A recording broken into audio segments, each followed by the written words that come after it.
Welcome everyone. Let's jump on to the analysis for tomorrow. So we have Nifty which continue to move to the downside. We have crossed below from the first line of defense, which was around 17,150-ish level. So now we cannot say that we are in an uptrend. So there is no uptrend now. And the another important point that I want to draw your attention to is that Nifty is now on 200 period moving average, which is now getting flatter. So this means that sellers are quite active in Nifty, and we have broken almost two levels of support here. So there is no line in the defense below up until 16,700. So this would be the next level of support which will come into play once the prices will reach here. In the weekly time frame, which is also very important for option trading, there is no support as you can see here, and prices continue to drop. One important point is that now we have prices approaching towards this rising 20 period moving average. So that is one important event which will come into play when they both will come closer to each other. So we need to take care of that. Now that could happen this week or might be in the following week.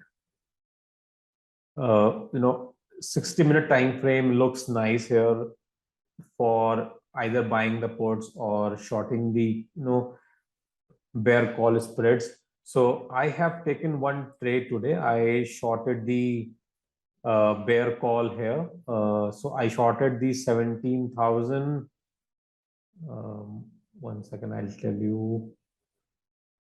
Yeah, so it was above this resistance here. So I shorted 17,550 call here, and I bought the 17,750 call here, which made a bear call spread trade.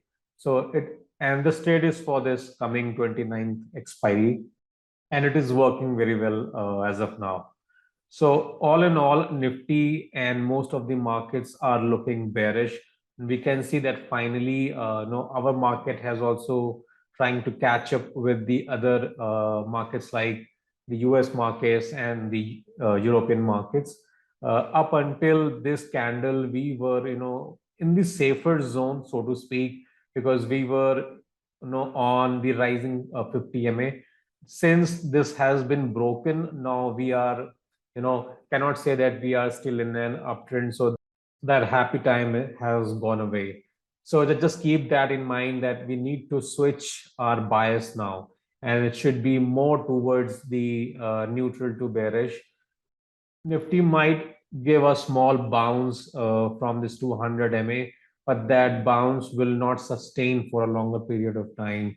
So just keep in mind that until and unless something very powerful happens, like we have something above, we have a bar like this, do not trust on any bounce, and and we should take those bounces as an opportunity to buy puts or short the credit spreads.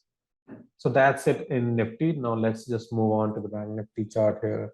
Now Bank Nifty is very fluidly moving to the downside, and we have 1, 2, 3, 4 down days here where each candle has broken the low of the previous candle. However, unlike Nifty, Bank Nifty is still above the rising 50 MA. That gives this market some space to be considered as a market which is still in an uptrend, or a market which is maybe in a sideways trend, if not in an uptrend. Again, we have some shelf of support around 37,800 in the weekly time frame, and 60-minute is moving down very fluidly. Now, if you are someone who trades in Bank Nifty more often than Nifty, then I think you should consider these levels, 40,000. Let me just take out the pen here, 40,300, as a safer line of defense for resistance, and you can, short the call spreads above this resistance area. If you want to come closer, however, that could be little aggressive and will not be very safe. You can, short call spreads above 39,400 somewhere here, but I would not suggest until and unless you get a very nice premium. So let's say if prices again, gaps down tomorrow, there are higher chances that it will hit this support zone here and then it might bounce back. But because we are near to, the expiry, we have just 1, 2, and 3, 3 days left. So probably if you get a little bounce here, and then when you will have, the any kind of failure bar or a bar that is, suggesting that prices will now again move to the downside, you can short the calls here. So these are two line of resistance which you should take a note of in the 60-minute time frame. And see, when you have very less number of days to the expiry, you should consider the 60-minute time frame or an hourly time frame, because that gives you a very nice picture that what could happen, where are the nearest support and resistance areas. So hope that helps and you will get the nice trades tomorrow. So with that, let's just close the video here and I'll catch you soon. Take care. Bye-bye.